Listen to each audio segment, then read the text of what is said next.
ماشي مع البت اللي انت كنت ماشي معاها قبل كده وشكله هتجوزها باين. يا ابني انا واحده فيهم يا ابني. اه صحيح، ما انا نسيت ان نسوانك كتير اصلا. بنت ملك يا عم ياها، وزيرة الحنيه. يا راجل هو انا متجوزها ولا ايه؟ اه والله يا ابني زي ما بقول لك كده. عارف اللي محيرني ايه؟ نفسي اعرف ازاي بيقبلوا على نفسهم نبقى عارفين ماضيهم وبيوافقوا عادي. يابي ما اعرفش ان سيرته هتبقى على كل لسان. بص اشرب مني الحركه دي بقى يا معلم. انا هسيبه يجي هنا تمام ويقف معانا حبه حلوين. اول ما يمشي هرن لك على البت ملك اخليها تيجي في المكان اللي انا عايزه زي زمان. ايه رايك فيها؟ خلاص يا عم بلاش، ده صاحبنا مهما كان برضه، سيبه يعمل اللي يعمله.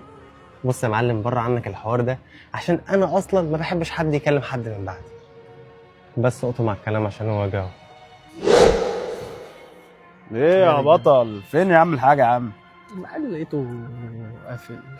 اتاخرت علينا ليه يعني؟ كنت تيجي في السريع كده. معلش بس امي نادت عليا دلوقتي قالت لي تعالى بسرعه عشان تعبانه شويه فاتخنقت شويه. لا لا الف سلام عليك. يلا نمشي. طب يلا ماشي. يلا يلا. ايوه يا بنو، عايزني؟